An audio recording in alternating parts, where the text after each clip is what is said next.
Oui, la question du franc CFA cristallise de nombreux débats et de nombreuses critiques sur le rôle supposé de la France en Afrique.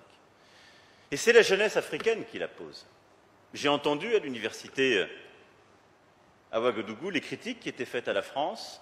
Je vois les réseaux sociaux, je lis la presse et je vois votre jeunesse qui nous reproche en quelque sorte de continuer une relation économique et monétaire qu'elle juge, je les cite, comme post-coloniale.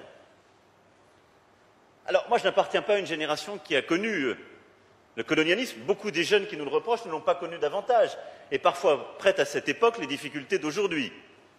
Donc, rompons les amarres, ayons le courage d'avancer, de regarder et de bâtir ensemble, en effet, un partenariat décomplexé. La France n'a rien à cacher, n'a aucun privilège à avoir.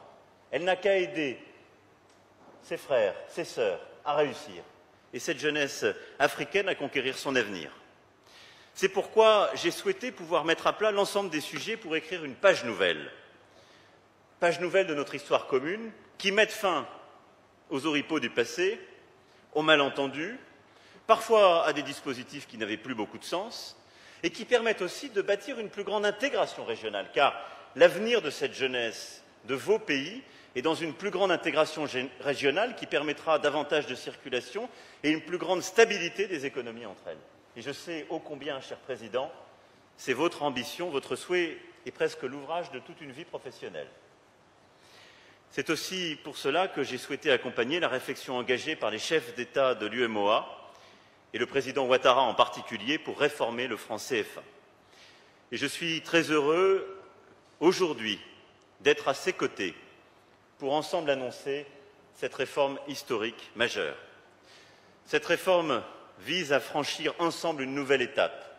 Vous en avez rappelé les piliers à l'instant, cher Alassane.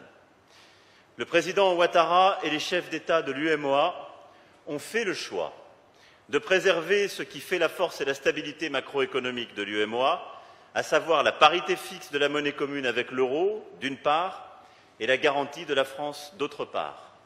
C'est leur choix, c'est leur demande, explicitement énoncée par le président Ouattara. Je suis heureux d'annoncer qu'en accord avec les autres chefs d'État de l'UEMOA, nous avons décidé de faire une réforme du franc CFA avec les 3 changements majeurs suivants. Tout d'abord, le changement du nom de la monnaie, du franc CFA à l'éco. Deuxièmement, l'arrêt de la centralisation de 50% de nos réserves de change au Trésor français et la fermeture du compte d'opération. Troisièmement, le retrait des représentants de la France de tous les organes de décision et de gestion de l'UEMOA. Par ailleurs, cette importante réforme prend en compte notre volonté de construire notre futur de manière responsable, afin d'attirer les investissements privés, de créer des emplois et de poursuivre le développement économique de nos pays.